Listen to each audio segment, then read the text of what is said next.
Qual a chance da Nigéria aceitar uma guerra de procuração com o Níger para defender a pauta imperialista? Reptiliano que governa o mundo. As pautas imperialistas, elas são dos dois lados.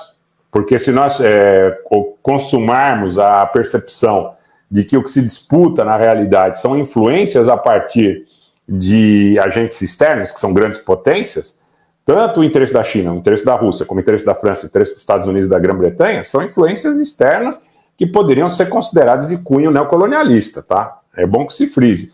E eu acho que a Nigéria tem, sim, uma possibilidade muito concreta de ingressar nesse conflito, dando apoio terrestre.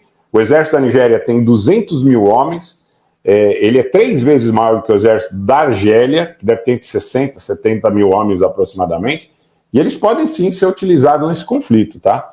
Agora, o grande ponto é o seguinte, se a gente vai falar em neocolonialismo e todas as tentativas de influência exteriores que existem, a gente tem que olhar os dois lados.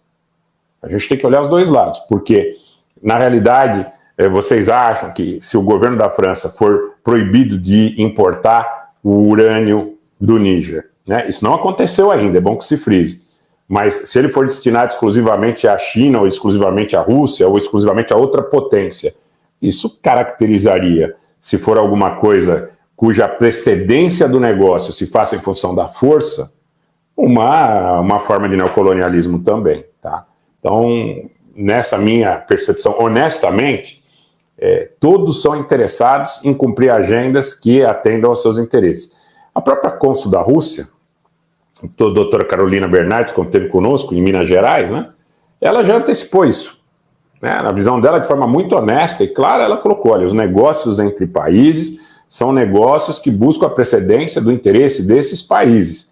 Então, não tem ninguém, especificamente, aí interessado em cumprir um papel, e eu acho que há uma confusão muito grande nesse sentido, e aqui eu estou falando como percepção minha, pela experiência que eu tenho, ninguém está interessado em cumprir um papel de restabelecimento da moral internacional, ninguém está preocupado em cumprir um papel de Robin Hood.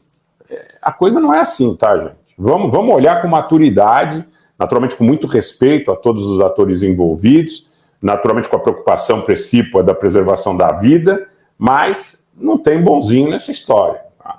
Tem gente que está confundindo as coisas, está achando que se os franceses forem expulsos do Níger, que está estabelecida a independência do Níger. Se essa expulsão se der em função do interesse de outras potências, você tem uma substituição do neocolonialismo. Tá? O que eu sempre falei em relação, inclusive, ao Brasil. Tá? O imperialismo não é caracterizado por um país.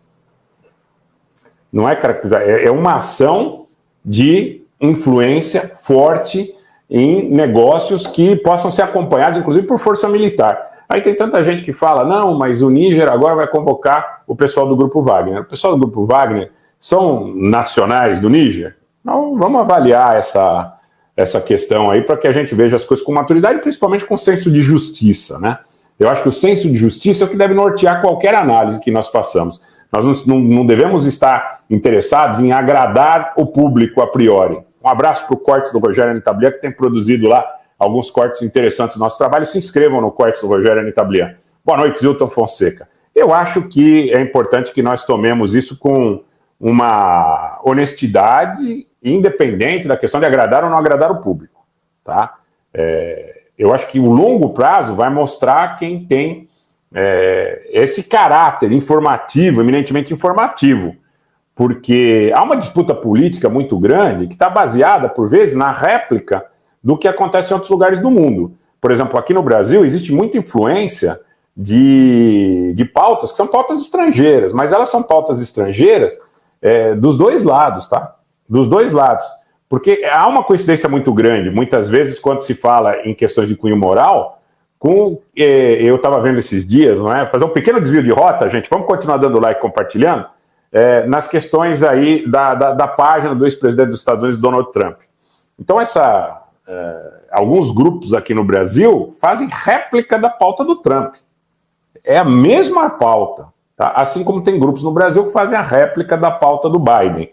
E quando vocês falam em imperialismo, ou não imperialismo, anti-imperialismo, convergência anti-imperialista, eu sei que muitas vezes é antipático o fato, historicamente, de ter ocorrido intervenção no Iraque, na Líbia, na Síria, etc, etc, etc. Esse é um fato histórico com o qual eu concordo, tá? Concordo. Agora, daí para que nós fechemos nossos olhos e entendamos que pautas imperialistas são tudo e quanto diga respeito à pauta do Partido Democrata nos Estados Unidos, e que se o presidente Donald Trump for eleito, o imperialismo desaparece, eu quero dizer uma coisa para vocês.